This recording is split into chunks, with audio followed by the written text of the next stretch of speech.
Welcome to Tales of Resilience, a podcast honoring the heart behind animal rescue.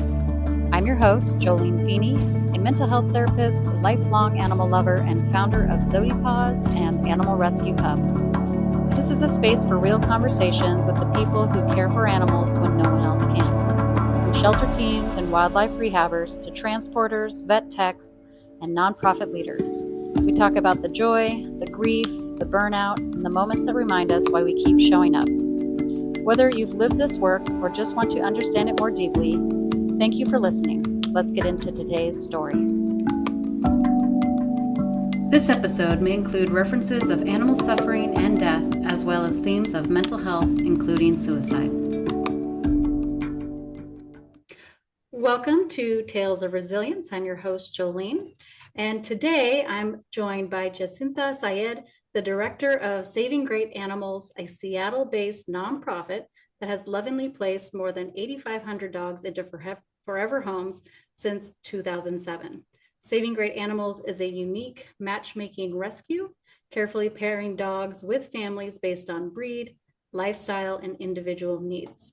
Their approach goes far beyond traditional adoptions. Every dog receives full medical care, is spayed or neutered, and then enters a trial adoption program with training and guidance, a process that leads to remarkably low return rates. Jacintha and her team are committed to being there from cradle to grave, maintaining lifelong connections with adopters and ensuring no dog ever returns to a high-kill shelter. What began for Jacintha as a one-time emergency foster turned into a deep commitment for building an organization with structure, heart, and sustainability, one that supports not just the dogs, but also the adopters who welcome them into their lives.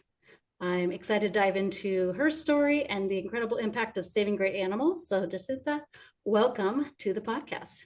Thank you. Yes. Well, again, thank you so much for sitting down and taking time to have this conversation about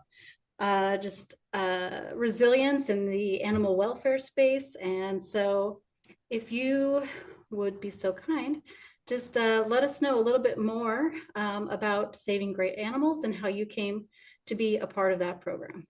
Mm-hmm. So as you said, you summarized it all very well. Saving Great Animals is a foster-based rescue. I think that's one of the biggest distinctions that people need to know about. We're not a shelter. We're a foster-based rescue. So all of the dogs that come into our care are in foster homes, with the exception of a small group, because we get a lot of dogs that have some type of behavioral issue that prevents them from being able to thrive in a foster home. We have a small rehabilitation home that we call Doug's Place. And so a small group of dogs are at Doug's Place, where they receive some extra TLC and rehabilitation work before they then graduate and go to a foster home. But we don't have a shelter. And that is kind of the underpinning of our belief that makes adoption or rehoming of dogs successful. There is a huge need for shelters, obviously, because the need of dogs that have nowhere to go is too high for it to be simply addressed by rescue. So there's definitely a need for shelters. But I think wherever possible, if you're looking to adopt a dog, you get a tremendous amount of information that you would not get if you would adopt directly from a shelter, because we see the dog in a home environment. Mm-hmm. And so that allows us to get to know them pretty well before we place them. And so that makes the other philosophy that we have is that matchmaking is really important, much more easy to do, because you can't matchmake if you don't know anything about the dog. Right. So they spend time in our foster homes. And then, we look at the people that are interested in finding a dog to adopt. We look at the dogs that we have, and we try to make a beautiful long-term match. And how does that matchmaking process begin? Is that through the application, I'm guessing? Yeah, usually people send an email inquiry or they send an application and they're like, hey, I saw this dog on your website and I really want to adopt this dog. And then we begin a conversation. And there's pros and cons to that, right? Because when people are looking to adopt a dog, there's often this, well, this dog's really cute and I just want that one because I like the way that he or she looks. And so not everybody is appreciative of the fact that we might say, Well, actually, Mhm. we don't think that that dog might be the right match for you, unfortunately. However, we have other dogs that we think would do really well in your particular setting. And then other people are very appreciative of that process because they are also interested in bringing a dog into their family that genuinely will thrive there. And that will be a successful adoption. So, yeah, it's not for everyone. Right. But for people who are looking to adopt a dog where they can feel comfortable that that dog is really the right dog for them, those are the people we want to work with. Yeah, absolutely. Yeah. Well, I definitely have more questions about some of the ins and outs there, but I'm curious for you, like what drew you into this world? I know Oh, it sounds like there was a little bit of a accidental entry into this. yeah. I think most people in rescue honestly get suckered into it because they're soft-hearted. I've always been an animal lover. I grew up with horses and dogs, and I've always been an animal lover. I never thought actually that that would become my work at the end of the day, but here we are. You never know where life takes you. But yeah, how I got into it is I had a dog. And I also had two small children, didn't have enough hours in the day. So I hired a dog walker. And one day the dog walker reached out to me and she said, my friend Perrin has a dog rescue and she has a dog that is in desperate need, like right now, this minute. Do you think that you could maybe take this dog in for a little while because we don't know what to do with this dog? And of course, I'm like, well, yeah, no, no problem. So we brought this dog into my house and the dog was with us for quite a few months. And I was honestly a little bit at a loss. Like, okay, so now this dog is in my house. Now what do we do? Like, what happens next? Like, what are my responsibilities? Um, does this dog have to go to the vet? Like, what's happening here? Um, the dog eventually did find a home, and then I kind of got suckered into doing another one and another one and another one.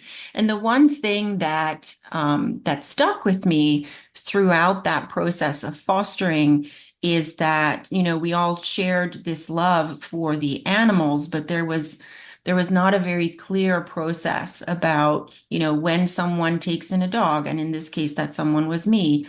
Um, what that is there an efficient process that is in place to get that dog the care that it needs, to screen applications for adoption, to set up meet and greets, do any of that stuff. And that was a little bit lacking. In my background, I came from corporate America. I worked for a General Electric company for years. One of the things that I focused on within General Electric company was business process improvement. And so I always look at things like, how can we make this more efficient? How can we do this better? There's got to be a better way that's more streamlined.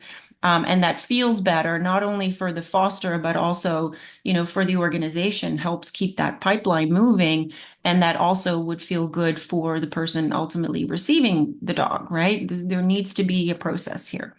Um, and so I started offering, like, besides looking after the dog and fostering, are there other things that I can help with? And at that stage, this was around 2010, 2011, I think. Saving Great Animals was really small and kind of in its infancy still. Very successful because Perrin Kaplan, who started the organization, started it with all the love and compassion in the world, and she had already been doing this for quite some time and very successfully so. But it was clear that if we just put a little bit more structure around the entire endeavor, that would make things a little bit easier for everyone. Totally. And that would also allow us, the more efficient you become at something, the more successful you become at something, then you can help more dogs. And so gradually I stepped into the role of, well, let me help you with this. Let's figure out a website and let's figure out a way to review applications in a more efficient manner. And let's figure out, how we can, track all of our dogs and which dog is where. So over time, we built this structure for the organization, and that really allowed us to then grow fairly rapidly. Mm. And so we went from an all very tiny, all volunteer organization to now in 2025 with 5 full-time staff members, our own trainers, over 1,500 volunteers, a couple of hundred foster families, saving hundreds and hundreds and hundreds of dogs every year. I had never envisaged that for myself, but I kind of got caught up in that whole thing. And honestly, it just felt right because, I really realized at some point, like, this is what I'm meant to do. This is Mhm. really what I was put on this earth for. And I know that I'm not curing cancer or doing anything dramatic like that, but I really came to believe that this is my purpose and this is what I'm called to do. And so it's honestly taken over my life. And I think that's true for most people in rescue. You can't do this work without it genuinely taking over your life. Like, I live and breathe this work 24/7. Yeah. It's gotten a little bit easier now that we have other full-time staff members. And I look back, 3, 4 years ago, even when we didn't have all this full-time help. And I think to myself, like, how did I do that? How did I even survive that? Um, but yeah, here we are. We're doing well. We're doing good work. We have an amazing, experienced, capable team that I'm super proud of. And yeah, we just keep doing the work. It's really amazing. I just want to echo kind of what you were saying is that it does feel like, yeah, you were meant to be there, that is ultimately where you were supposed to land and support. And yeah, you're not curing cancer, but definitely doing life-saving work because I think like I mentioned in the introduction about the high kill shelters, right? I mean, a lot of these animals do end up not surviving many shelters. So it is life saving. It's for sure life-saving, and it's been really heartbreaking to see the decline in animal welfare, in the last 4 or 5 years. Mm, Um, yeah, it's devastating what's happening to, not just dogs, which is, in our purview, but all animals. Like, there's so much suffering and it's just getting worse. And it feels like, I don't know, it somehow feels like it's just us that know that, it's just us that work in rescue, that work in animal welfare, that work in shelters. Is it just us that know this? Like, the general population seems oblivious mm. to what's going on. And it's really painful and heartbreaking to see every day. Like, if I thought that this work was hard 5 years ago, it is 10 times harder now. Wow. Would you be willing to share some of what has made the last handful of years so much more challenging? Yeah. I mean, it's hard to describe that in a few words, but the way it seems to me, we've always had a need for shelters, right? Dogs that are abandoned, neglected, owners surrenders where the owner genuinely just can't look after their dogs anymore. So that there's always been that. Yeah. And particularly in sort of the southern states of the US, the need for um, animal shelters was always much greater than, for example, in the state of Washington. State of Washington's always kind of been like a safe haven, Yeah. right? People wanted to adopt a dog and they couldn't even find one because there was so much demand for adoption and so few dogs really in need. However, what we're seeing now is that the bathtub is full, the drain is plugged, the taps are wide open, the bathtub is overflowing constantly, and we cannot keep up. The shelters are full, the rescues are full. There are animals abandoned in high numbers every day, not only in the city, but in rural areas. Entire packs of dogs that are growing up wild in rural parts of our state because the shelters are full and not accepting them. The rescues are full and not accepting them. Owners who need help with their dog and who want to surrender their dog are not finding that help anywhere anymore because they get no anywhere they go. We're full, sorry, we can't, sorry. And what do, when you're an owner that genuinely cannot look after their dog anymore? What do you do?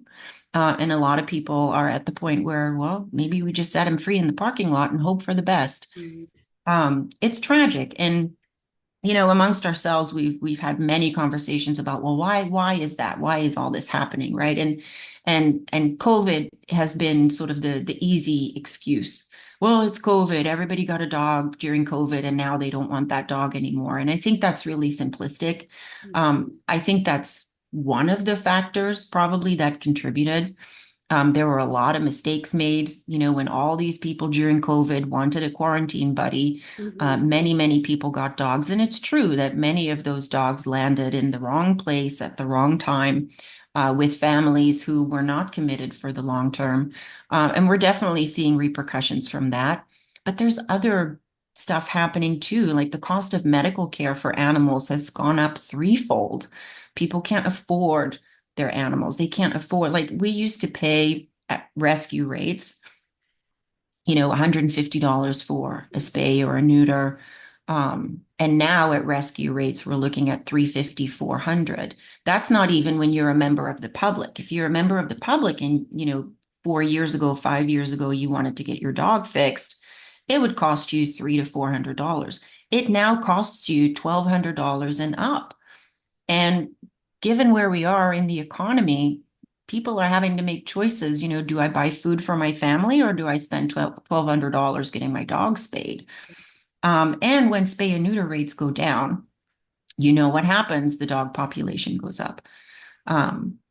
So yeah, and then unfortunately too, there's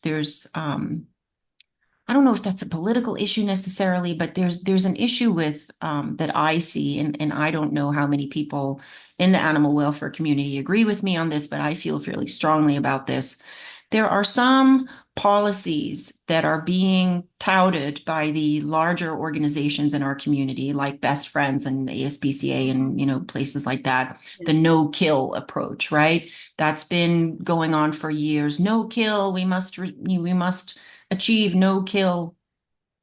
And those organizations are advocating for certain measures to be put in place in shelters. And shelters who want to receive grants and who want to receive support from these large organizations have no choice but to go along in those measurements. But unfortunately, a lot of these measurements are pushing the problem back into the community. And when the problem is back in the community, that means it's on rescues to clean up the mess, right? And so when you have an organization like Best Friends saying no kill, and the way to achieve no kill for shelters, unfortunately, is how do you make your numbers look like you are not euthanizing animals Mm. when you have a shelter that is already overcrowded? Like statistically, that's not really possible unless you start messing with the numbers, Mm. right? Unless you say, well, I can't kill a dog that I don't receive. So I'm just going to say, and they call this in nice language, they call this managed intake, strategically managed intake. So I'm just going to not intake dogs because if I don't take them in, then I don't have to euthanize them. And that makes my numbers look good. And then Best Friends is happy. And then I can be eligible for a grant. Mm. But what happens to those dogs that are not taken to a shelter? What happens to those dogs that are being turned away? Those dogs are on the street. And on the street, they're getting hit by cars. They are causing problems for the community. Um, People are contacting rescues. Hey, I found a stray and the shelter won't take it. Can you help? Well, I'm sorry. I already have 100 dogs in my care. Like you know, I don't have a state funded, grant funded facility that's worth several $1 million. So what do? The problem now lies in the community. The numbers for the shelters look really great. The problem for the community has only increased. And there's several similar policies like this strategic managed intake. that sound good. No kill sounds fantastic, right? Who wouldn't want no kill? Like we want that. But realistically, it has created a huge set of problems in the community that conveniently, when people look at their little spreadsheets that they keep track of, it doesn't show up there, right? Because those dogs are invisible on the spreadsheet. Those dogs never make it in the numbers. We see it, Yeah. right? As a rescue with boots on the ground, we see it. As people who are directly in touch with the community, we see it. Um, so yeah, that's unfortunate. Um, so it's a really complex problem that has landed us in the position where we are today, and there isn't a particular simple fix. Gosh, Yeah. there was just like an animal welfare conference in Yakima that I unfortunately wasn't able to attend, but these are the conversations that we're having. Like, what do we do? We're all just looking at each other in animal welfare with panic in our eyes and dread in our hearts because we see the problem, we feel the problem, we ache for these dogs, for, you know, the thousandth litter of, little pit bull mix puppies that were found dead by the side of the road. We cry for them and we have no way to help them because it's so overwhelming and everybody's so full. And it's like scooping water out of the ocean with a teaspoon. It feels impossible. Um, But yeah, we keep at it. That's the Yeah. one thing that for me personally, that keeps me going is I keep reminding myself, you are doing good work. You are helping dogs. You cannot save them all, unfortunately. Because that's the most challenging part, I think, of the work that we do is we have to say no a lot of the time. We don't want to, Yeah. but we have to a lot of the time because it's the burden is too heavy to carry for rescue organizations and even for shelters. Like, don't get me wrong, I'm not poo-pooing shelters. Oh, yeah. Shelters are extremely important. They do amazing work. They work really hard with, they're dealt really shitty cards when you're an open intake shelter Yeah. and dog people are lined up, before you even open your doors every day to come bring dogs to you. It's tragic that you have to euthanize dogs, and it's tragic that you don't have the capacity to help all the dogs. So we share the same heartache and we share the same pain about that. Um, yeah, I don't know what the solution is, but it's a conversation that happens among rescues and among shelters. It's not a conversation that happens out in the community. Hmm. I find it really fascinating that when I'm on social media and you go to these rehoming websites and Yeah. whatnot, and there's like, oh, I really hate to do this, but my 7-year-old husky has just gotten too big, and now I have two little kids. Would someone like my husky? And I'm like, I understand, and there's no judgment for me when you want to rehome your dog for whatever reason. Like, what's the point of judging that? Hmm. But in my head, I'm going, well, good luck with that. Because I don't think you have any idea that your beautiful husky that you love so much that you really don't want to part with is not going to find a home. It's just not going to Hmm. happen because there are thousands of huskies with Yes. the exact same story also in need that are also not finding homes. Um, yeah. And so that there's this, I don't know, it's like this big secret that nobody talks about. Well, I appreciate you, giving a peek behind the curtain a bit, and uh, I don't know all the eyes and ears that end up landing in with this podcast, but hopefully, some of that gets out and people can really have some thoughts provoked in their mind about what that all means, right? That complicated system and their participation in it ultimately. Mhm. If Well, the sad part is that, when the community does get wind of, dogs are euthanized in shelters, dogs are abandoned by the side of the road, rescues are not able to take in dogs, there's often a lot of judgments towards those situations, right? Well, why isn't anybody doing anything? Why are shelters putting dogs down? That's awful. Um, and what I would like to say to those members of the community is you have no idea. You have no idea. This is not a shelter problem. This is not a rescue problem. This is a problem whose ultimate responsibility lies in the community, where people are irresponsible and neglectful with the animals that they bring into their lives. Unfortunately, we live in a society where we claim that oh, dogs are man's best friend, but that's not how we treat them, Mhm. most of the time. And you can't blame rescues or shelters for that. Yeah, absolutely. Yeah. Yeah. Well, if you think, I mean, is there a message you think just general community members could hear? Like if there was just one message that you would love to for people to hear as they're taking in animals that you think, I mean, it may or may not have an impact, but anything you'd want people to. Yeah, again, I'm not a huge fan of generalizations and trying to put really complex problems into two words, Yeah. because that typically always gets interpreted the wrong way by someone somewhere, right? Yeah. Um, but what I would say is that um, think really carefully. If you really want to bring an animal in your life, think carefully. You know, should I be doing that? What is my motivation for doing that? Will I be committed to looking after this animal for the rest of its life, regardless of what problems may arise? And that's not to say that I ask of people that they keep their dog regardless of what problem arises, because there are some issues where I agree that dog should not be in your home or that Mhm. dog should not be in our community. But in general, if your dog needs training, get it training. If your dog has an illness, make sure you have the means to provide for that dog. If you don't have the motivation to train your dog, if you don't have the money to care for your dog, please don't get one. Please just don't. Just don't.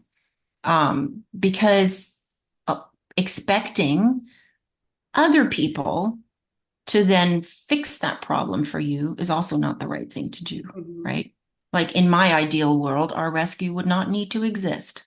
I Yeah. would love to not have to rehome animals. Yeah. And I know that that's a utopia that will probably never exist, but that would be the ideal, wouldn't it? Yes. Um, and so, really think hard. This is a lifelong commitment. And this is also why we, hammer on about matchmaking, right? Like, we don't want you to have the wrong dog. Mhm. Nobody is served by giving you, a 6 months old German Shepherd when you live in a studio apartment in Ballard. That we want you to have the right dog so that you and the dog are set up for success in the long term. And we ask you questions because this is a complaint that we sometimes get. And I think a complaint that most rescues get. Why do you ask so many questions on your application? That's so stupid. Why do you need to know if I, work outside of the home or if I have a fenced yard or whatever? Those are really invasive questions, and I'm just going to go to the shelter and get a dog. Well, the reason we ask those questions is because for your sake, we want you to have a dog that will do well in your home Yeah. because we don't want to see that dog back with us, a year from now or 2 years from now. That's not fair on the dog, but it's also not fair on the people because we want a dog to be a source of joy for you and not a source of stress. Yeah. And so a little bit of upfront conversation, a little bit of upfront homework that we can do together will prevent a lot of these issues. And you know, which brings me to another part of the, sorry, I'm probably rambling, but Oh, I love it. Keep it I feel going. strongly about a lot of this stuff. Which brings me to the other part of the conversation. Like there are plenty of people who go to a shelter and who, walk the kennels and they see a cute face and they go, I want that one. And the shelter goes, yes, Yeah. pay your adoption fee, out the door you go. And then 3 weeks later, the dog is, free to a good home. I got him from the shelter, but I don't want him to go back there because that's really sad. So I just want to give this dog to someone. He's a really nice dog. He's just not for me. And what happens is that those dogs start home hopping, right? They go from the shelter to a home. It doesn't work out. They're given away for free, again, with very little like vetting or, a forethought. Yeah. And that dog ends up cycling in and out of the system. And one of the statistics that no shelter, in my knowledge, ever measures is how many times does the same dog cycle through the system.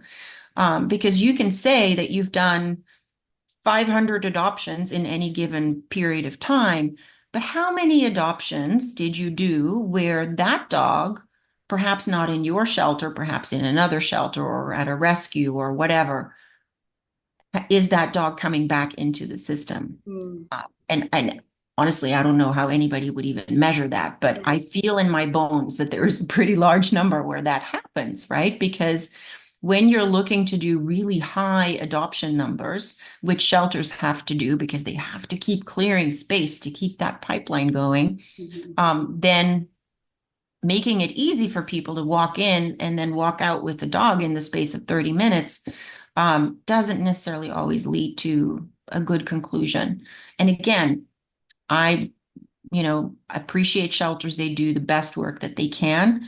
Um, but to go back to best friends, one of their suggested policies that shelters are asked to implement is I forget what they call it, something like a paperless adoption or something like that. But Mm, basically, they want to lower the barriers to adoption. okay. And lowering barriers to adoption basically means let's make it as easy as possible for this dog to get out the door. Yeah. And I understand why you have to do that. I just question whether that's the right decision ultimately for that dog. Um, because I cannot tell you how many people reach out to us who say, I got this dog from the shelter. It's a really great dog, but I can't keep him anymore. Can I surrender him to you? And I'm like, well, here we go again. And so yeah, it's just this endless sort of Yeah. whirlwind of, dogs everywhere, Yeah. Yeah, it gets very challenging. Yeah, absolutely. Now, you said that the thing that keeps you going is that you're doing good work, you're making an impact as much as you guys can, and it sounds like you've really built that program up to really build a capacity for that. Yet on the other side of the coin, there is all of this uh, certainly disappointing, definitely traumatic sort of other side of this work. Are there times when you've found yourself not sure that you could keep going, or do you feel like that conviction to you just got to keep your head down and keep working toward the mission keeps you in the game? No, I definitely have had those moments. Absolutely. I've had several times where I was like, I don't think I can do this anymore, Mhm. you know?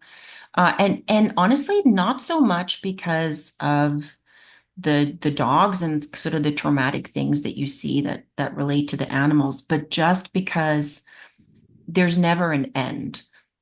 It's a job that never ever stops. My phone always rings, whether it's 6 a.m. on a Sunday morning or 11 p.m. on a Friday night. There's always something going on. Mhm. And it's kind of like firefighting where you're always at the ready for the next emergency, right? And that can be exhausting because I have a life outside of this too, right? I have children and I have a household and I have a husband. And, sometimes I want to look after myself a little bit too.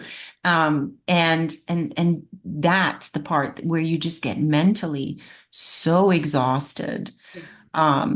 And so I've had definitely times where I'm like, I don't think I can do this anymore because Mhm. I'm running on fumes here.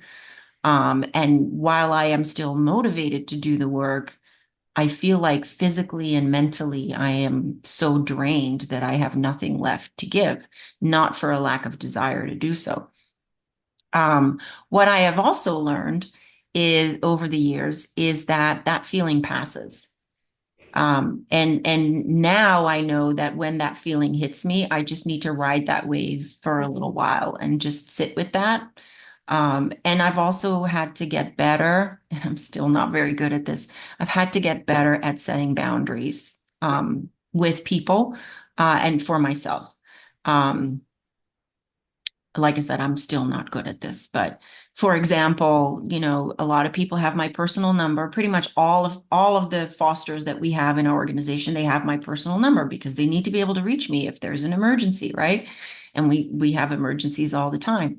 But that also means that, when somebody has an idea that pops into their head at 11 p.m. at night, text Jacintha, she's got to see this cute picture of this dog that was sleeping with the tongue out of its mouth. How adorable. And I'm like, girl, it's 11:30 at night. Did you have to text me that right now? Yeah. And what people don't understand is that I can't switch my phone off, Yeah. right? Because Yeah. people have said, well, put your phone on do not disturb. I can't do that Yeah. because I also receive phone calls at 1 a.m. in the morning that says, my dog is bleeding out and it needs to go to the emergency room right now. So I can't switch my phone off. And when you can't switch your phone off and you can't put it, you can't go to bed and leave your phone in the kitchen. Um, you have to have it with you at all times. Um, People don't always understand that. So I've had to say to people, thank you. Can you please try to not text me past 7 p.m.? Yeah. Can you please try to not text me before 7 a.m.? If it's urgent, by all means, reach out. But if it's not, that cute picture can wait until the morning, or that, idea that you had can wait until another time. And even with members of our team, right? Because we work very, very closely together. We recently started a signal chat because we had a group text going on and we'd be texting each other, oh, this and that about all kinds of stuff. And it drove me insane because my phone would ping 50 times, 60 times in an hour because, somebody texts something and then somebody has to respond and then somebody does a little heart emoji and then somebody does a little laughing emoji and somebody sends another picture.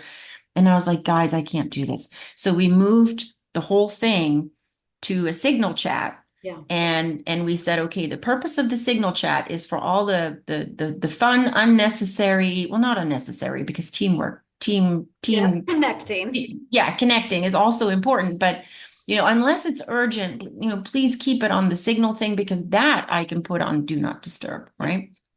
Um, so yeah, I've had to just set some boundaries to protect a little bit of my time. Yeah. I've also had to learn that I don't always need to respond right away. I'm one of those people that if you message me, I have to respond right away. I can't help myself. I hate it when that little number shows up on my Yeah. little text message emoji.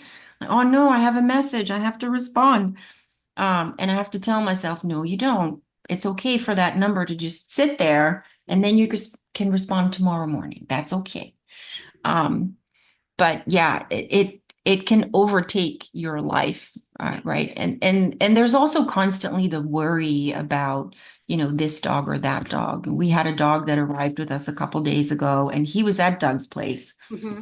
Um, and he was kind of nervous and unsettled, and he I was checking the because we have cameras at Doug's place so that we can see the dogs at all times, right? Doug's place is it's like a house, Okay. but overnight the dogs are in kennels. So we have cameras on the kennels and I sometimes obsessively check the cameras to make sure the dogs are doing okay.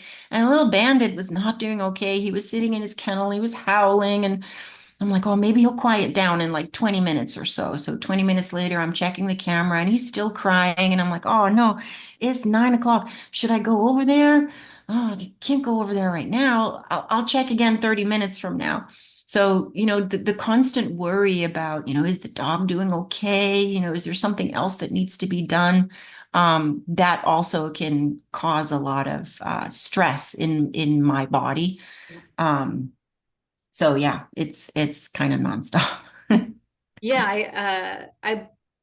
I know that our nervous system rewires itself constantly, right? Our brain and our body Mhm. like kind of predictability and patterns. And so, we get kind of trained. So like in these environments, when you're, starting to adjust to this kind of crisis mode in a certain way, like Yeah, it becomes kind of your new set point for how your body operates. And so, for sure. even with these like really, uh, kind of kind and silly texts that come through, people don't understand that that triggers that response in your body, and that, yeah, it feels a little compulsive, like you have to respond, or the what if sort of scenarios that go through. Hmm.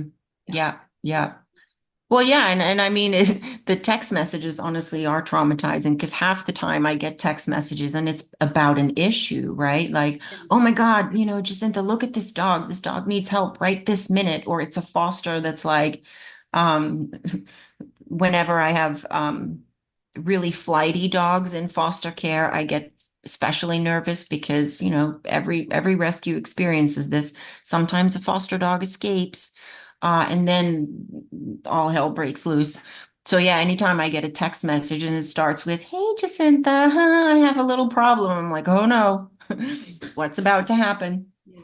Yeah. But yeah, I've Yeah. gotten used to it. I mean, it's been what, 15 years now of this. So I kind of constantly live in that state. And I have to say, honestly, I think maybe I thrive on that a little bit too, because I'm not the kind of person that can really relax very easily. Like if there is a moment where I don't have anything to do, I find that actually deeply uncomfortable. The calm is uncomfortable. It's like I'm sure I'm supposed to be doing something now. There's almost a guilt, you know? Yeah, absolutely. Yeah. Um, Now, the podcast is really about kind of resiliency, what that really means, and how one stays in this work, which you're kind of alluding to, which you definitely need boundaries and the ability to kind of gauge what is urgent and important at the moment and what can Mm. wait. But how would you define resiliency, and what do you think it takes, like, to be resilient in this work ultimately? I think for me, resilience is the understanding that you can do hard things and get through them. Mhm. You can do hard things. Um, Hard things are not easy things, Yeah. but you can do hard things and you can get through them.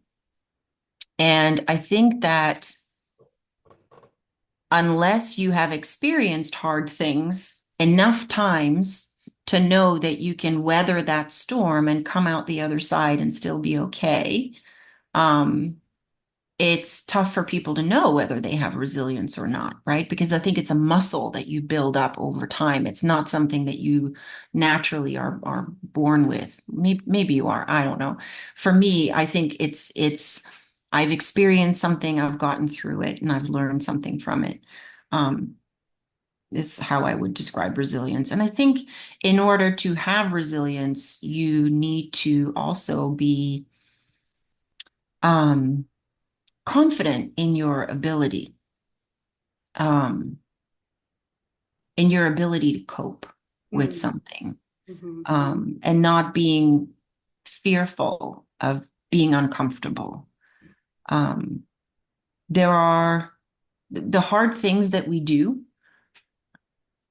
um, they hurt and they're difficult, and you can't run away from that. Like if you're not prepared to be hurt, if you're not prepared to be sad, um, then you can't be resilient. Mm. Um, we have this conversation sometimes in the team, because we face sometimes some really difficult situations. Yes. And like, for example, when a dog is euthanized, right? And euthanasia is a very taboo conversation for many people, but it is a reality and a part of the life that we live, right? And euthanasia is often done for two reasons. One, the dog is tragically ill and it can't get better. Or two, the dog is not safe, right? There, and the sad reality is that there are some dogs that are not safe in our community, and they should not be in our community. And sometimes it is up to me, us, our team, to decide that. That's really, really, really difficult. And those are not things that you do lightly. Um, and I would say that those are the toughest kind of things that we face, right? When we're dealing with life and death. Mhm. And I tell you that even after 15 years, I still cry and like ugly cry every time we have to do like a euthanasia or a really difficult thing. And the one thing that I always say to everybody involved in those situations is you have to cry because they deserve those tears. And the moment that you don't cry about it anymore, you need to get out of this work. Mhm. The moment that you stop feeling that pain, um, you have to stop. Yeah. You have to get out because you've lost your humanity, you've lost your compassion, you've lost your empathy. But some people are not able to deal with that. They don't have necessarily that resilience muscle to be able to experience that pain. They would rather say, don't involve me in that. I Yeah. can't. I Yeah. can't do that. Right. Like I've had conversations with owners who call me and they're like, I can't keep my dog anymore. It's bitten like 5 people. It just put my child in the hospital with a severe bite to the face. I really want to surrender the dog to your rescue. And then we have a really difficult conversation. And I always try to be brutally honest. Like, listen, I can take your dog, but I can tell you that based on that description, that dog is not safe in our community. And so if you give the dog to me, we would probably behaviorally euthanize that dog. Because if you, who's had this dog in your family for all of these years, um, are not safe around the dog, how do you think that a stranger would be safe around that dog? And many times people contact us because they're not willing to face that decision themselves. It's really difficult to Yeah. decide, I need to take a life because, given all things considered, this is the right thing to do. Yeah. And so they are hoping for some magical solution, like, oh no, we have the exact situation for your dog that will spare its life. Or they simply can't face the reality of that really, really, really hard and painful thing. They don't want to experience that. Mhm. But I'm no different from the next person. I have to feel that too, Yeah. right? I will take on the pain of euthanizing your dog because you're not strong enough to do that. Um, and so for me, going back to resilience is, are you willing to experience pain, to sit with it, and to come through it on the other end, and then be stronger for it? Mhm. Yeah.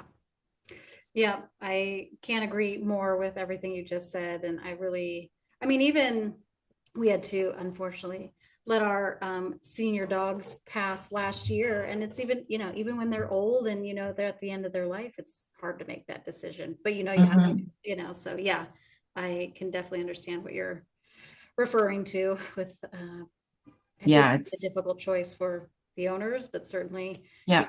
And it absorbing should that be. for It people. should be difficult, right? Like Yes. that's how it's supposed to be. Like taking a life should never be easy. Yeah. Yeah. Yeah.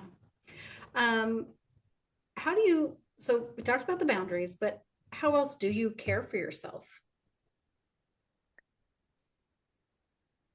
That's a tricky question without getting into too much of my personal Sure. life.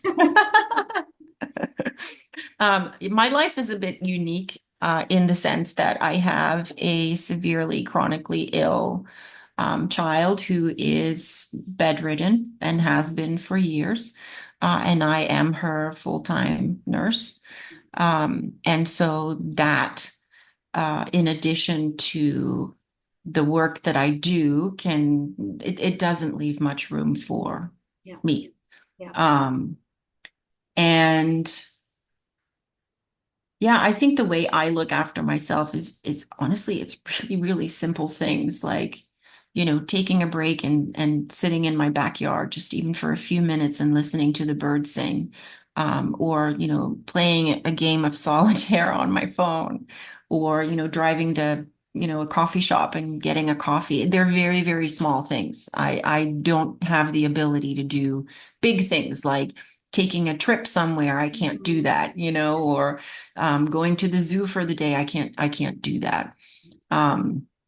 So I have to find small small things, right? Right now, my favorite thing, I don't know why I didn't discover this before, but right now my favorite thing is late at night when everybody in my house is asleep, I watch the Great British Baking Show. Uh, and I don't know why I find that so soothing, but I do. I I have don't know clients how to too. bake. Yeah, I, I have I now clients who think that love I that can show. bake. How Yes, you do? yes, It's yes. now made me want to bake. I actually baked a marble cake the other day because I was inspired by the Great British Baking Show. So it's things like that, a little binge watching, silly things on Netflix that don't require my brain power and that, Yeah, uh, they're not like difficult shows that you have to pay a lot of attention to. yeah, It's just, whether the cake fails or not. So I enjoy that. So that's my self-care. yeah. The drama is low, the stakes are low. Exactly. Yeah, yeah, yeah. Exactly. No, I have clients who say the exact same thing. That show in particular is one of their coping skills, just because, yeah, it's just something Oh, that, it's not just me. That's great. no, no, no, you're in good company for sure. Um, do you have a story of an animal in particular that kind of stands out to you that you've seen over the years that kind of embodies like resilience? I mean, I think animals are generally pretty resilient, but is there a animal or two that you just really can think of and just like that was a really resilient Yeah. animal? I knew you were going to ask me that, so I was thinking about that ahead of time. And um, it's hard for me to pick because there's so many. Yes. Um, and the reason why there's so many is because we, in particular, our rescue, we deal with a lot of like feral dogs and shutdown dogs. So feral and shutdown dogs are dogs that are super unsocialized with people for whatever reason, right? Um, but these are the dogs that you can't touch them when they arrive. They're like wild animals. And so I have a special love for those. I don't know why that is, but I have a special love for working with those particular kind of dogs. And I've worked with many of them over the years. And they are resilient to a degree, right? But like what I find with feral and shutdown dogs is that many of them are able to be rehabilitated, but they reach a point where there's a block and then you Mm, can go no further, right? And so you never know in advance how far you can progress them. From the beginning, you know that they're never going to be social butterflies, but the end result is always a little bit unclear at the beginning of the journey. Um, but I remember couple of them that have stood out to me. One was a pair of girls, a pair of dogs. They were named, can't remember if we named them or if they came to us with that name. Somebody reached out to us from Yakima and said, we have a pair of feral dogs here, Thelma and Louise. I don't know who came up with that. Thelma and Louise. And they are so feral. They were taken to, I believe, Tacoma Humane, and the, nothing could be done with them. And obviously, they were never going to get adopted in that state because they were just curled up like little statues in the corner of their concrete cell, and just completely untouchable, unmanageable. And I worked with those girls and our cadre of volunteers worked with those girls for months and months and months. And um, we ended up finding them a really wonderful home together also, which is kind of unheard of. Like, mhm. getting one of those dogs placed is a miracle, getting them placed together in a home. Oh my gosh, it was a celebration. Um, but the journey that we had with them, it was so painfully slow. That's the other thing. Like some of this work is so slow because you can only go as fast as the dog can tolerate, Yeah. right? And so they've taught me a lesson or two about patience. And I'd be like, come on, you take the treat already. It's steak, you want it. And the dog's like, I'm not even here. I've checked out of this world and I'm catatonic in the corner and I don't care about your steak. or just like, I really want to show you what life is like on a leash outside, just let Yeah. me take you outside. Yeah. And they're just not ready. Especially with Thelma and Louise, I think it took probably 3 or 4 months before we were able to take them on a walk, and it wasn't even a walk. It was like 5 steps outside and then right back inside. Um, but it's not so much the end result that I loved. They found a home and they're happy and they're doing great. But it's those little wins that you get along the way that brought me so much joy. Yeah. The first time I walked into their space and, Thelma would give me the tiniest little tail wag, and I'd be like, oh, she's happy to see me, or, the first time that she would take a treat from my hand, or the first time that, she would get up rather than being pancaked on the floor. Like, all of these things, these little wins brought me so much joy. And I remember the first time that I had taken them outside and introduced them to a world that they probably had never seen. I was crying. I was crying. Um, and I was trying to film it at the same time. It was kind of awkward because I had 2 dogs, Yeah. and our requirement is 2 leashes, right? So that if they back out of a leash, they have a Oh, yeah. backup leash. I had 4 leashes in my hand and a phone, and I'm crying. And I'm like, oh, this is so silly. But it was so joyful. And that same rehabilitation process that we went through with Thelma and Louise, we have repeated many, many times. Um, Recently, like last year, we rescued a dog from a farm, I want to say out in Yelm, some rural farm. I got an email from someone and they're like, hey, I just started working on this farm as a farmhand, and there's a dog in a horse stall, like all by itself. And I tried to figure out like what's up with this dog, and everybody's just like, oh, well, yeah, he's always been there and Hmm. he's never really allowed out. And I really want to help him. And I've contacted pretty much every rescue that I can think of, and everybody says, no, we can't help him. And I'm like, oh, I'm a sucker for those dogs. So we ended up picking him up. We called him Yogi. And this dog, catatonic, like Mm. it was like, the lights were off, nobody was home.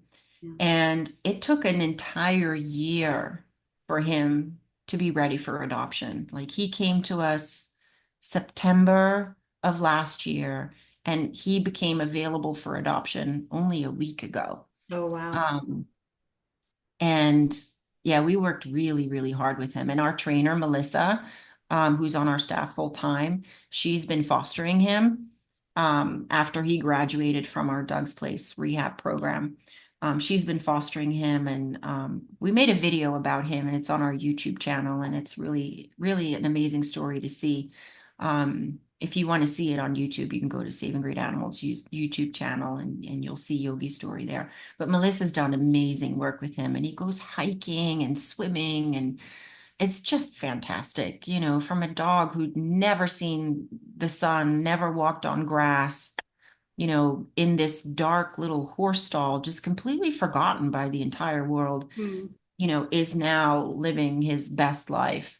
Um, and that leap is easy to describe like in a couple of sentences, Yeah. but it's been a year's work of these tiny, tiny, tiny little steps Yes. that are just so worthwhile. Yeah. Yeah. And if I ever, for some reason, feel like I can't be the director of this organization anymore, or I can't do Mhm. this work anymore, that's a part of the work that I would never want to let go of. That's what I would continue with. I'd be like, I'll be your feral dog rehabilitator person. There's Yeah. always a place for you then. Yes. Yeah. Unfortunately, yeah, because there's lots of feral dogs, Yes. but yeah, for some reason, I don't know, I'm just really drawn to that kind of work. Yeah, I get that. I get that. Um, well, I know that you're a busy woman and I know you're at the beck and call at all times. So I don't want to take up too much more of your time, but so if people really wanted to support the work that you and your sounds like a very amazing team are doing at Saving Great Animals, how can they support you? There's lots of ways to support. It depends on what you want to do, right? There's a couple of things that rescues like ours always need. One is money. It's expensive to rescue dogs. Yeah. We just took in a group of 5 little Chihuahuas because their owner passed away, and they're all between the ages of like 4 and 12. Mhm. What are Chihuahuas known for? Bad teeth. So they Yeah. all had dentals today, 1,500 bucks per dog to get all their teeth removed. One of them we couldn't do because we did some blood work. Turns out she has liver issues, but rescue is expensive. Yeah. It's really, really expensive. And the dogs that we place, they get care before we place them because we don't want to saddle an adopter with a $1,500 dental bill. Hmm. We want to take care of that. Yeah. But that means that, the care for the dogs needs to get funded. And dogs like Yogi, who are with us for a year, that's a year's worth of resources and, um, not only, training, but also medical care and food and all that stuff that goes into getting him ready for his forever home. So funds are always needed. So if you want to donate, you can do that via our website, savinggreatanimals.org. And then we're always in need of foster homes. We're a foster-based rescue and we're dead in the water unless we have fosters. So fosters are crucial for us.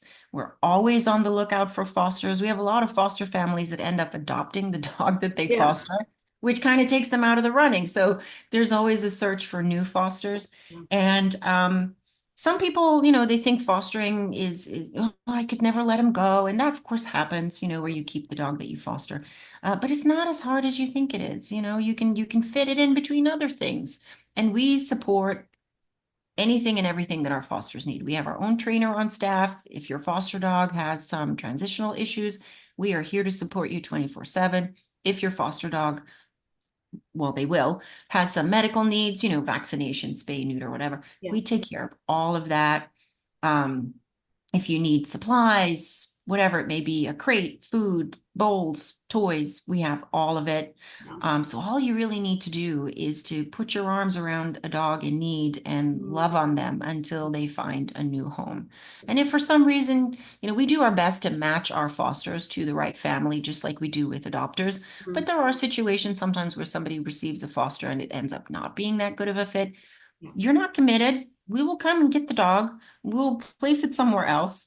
But if you have a love for animals and you recognize that there's a need for them to find a safe place to land until they can go to their forever home, then you can submit a foster application via our website. There's a short onboarding process, and then you're part of the fold, part of the team. And then we also need volunteers too. For example, Doug's Place. Our staff is there 5 days a week. The rest of the time, Doug's Place is staffed by volunteers. So you can sign up for shifts to volunteers to look after the dogs.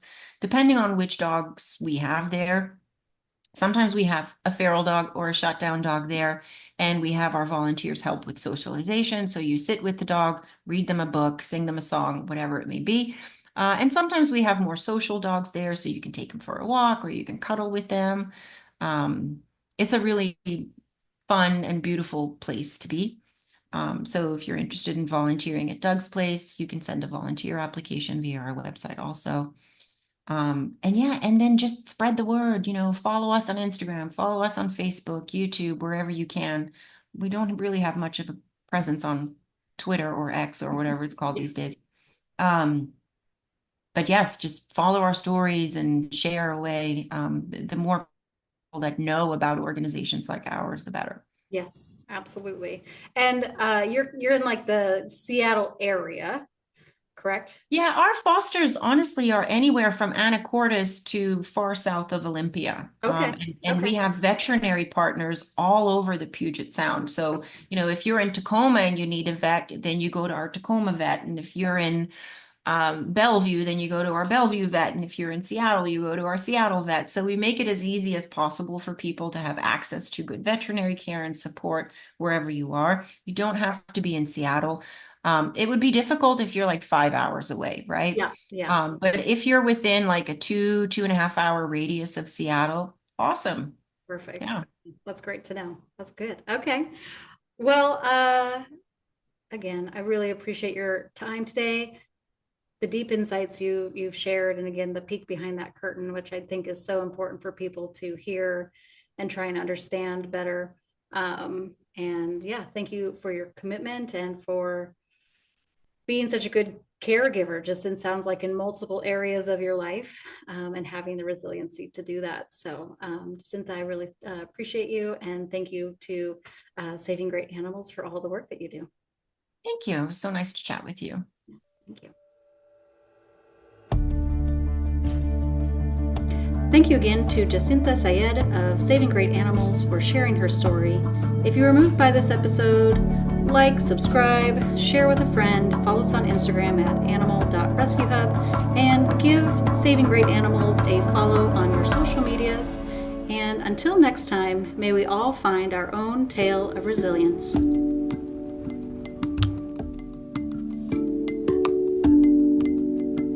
Thanks for joining us on Tales of Resilience. If today's story moved you, reminded you of your own path, or gave you something to think about, please consider sharing this episode with someone else who cares.